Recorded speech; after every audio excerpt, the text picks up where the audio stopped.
সরে বসো। মেয়ে মাইজার মাথা এমনি বুদ্ধি কম, চিল্লায় লাভ নাই মামা। হ্যাঁ মামা, একদম ঠিক বলছো। মাইয়া মানুষ বুঝতে কম, চিল্লাই বেশি।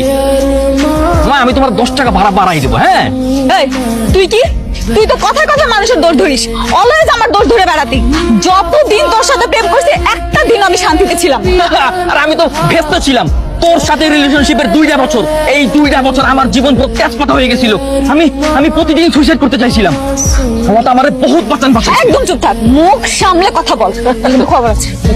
আবে, কে কার খবর করবে সেটা তো দেখবো। তুই আমার কি খবর করবি রে? হ্যাঁ, তুই নাকি আমার খবর করবি? হ্যাঁ, তোর খবর আমি করতেছি। আরে বাবা নামেন, নেমো না, ঝগড়া করেন আপনারা, নামেন। দেখ, আমি এমনি তো আপনার ইশা যাবো না, আপনি যে কথা বলছেন।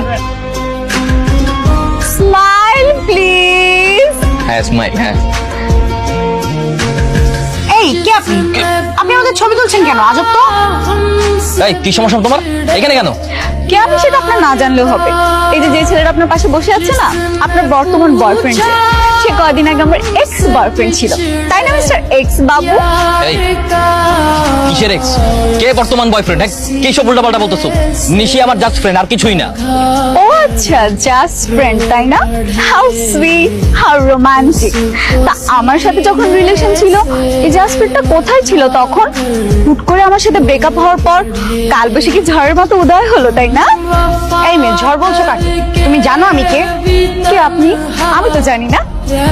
যে জানে সে জানলেই হবে। তুমি ছবি তুলছো কেন? ছবি ডিলিট করো। ফোন দাও, দাও।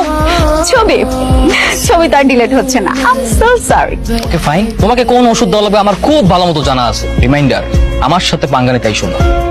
ঠিক আছে, দেখা যাবে। সতীন, you guys carry on. Sorry to interrupt. আর আমার এক্স বয়ফ্রেন্ডটার একটু ভালোভাবে খাতির যত্ন করো, ঠিক আছে? I love you.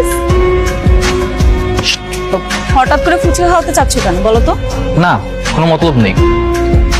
আসলে যুদ্ধ তো কখনো সমাধান হয় না, তাই না? তাই বন্ধুত্ব করে এই সংঘর্ষের অবসান ঘটাতে চাই। হয়েছে, তোমাকে আর কবি হতে হবে। আচ্ছা, চলো।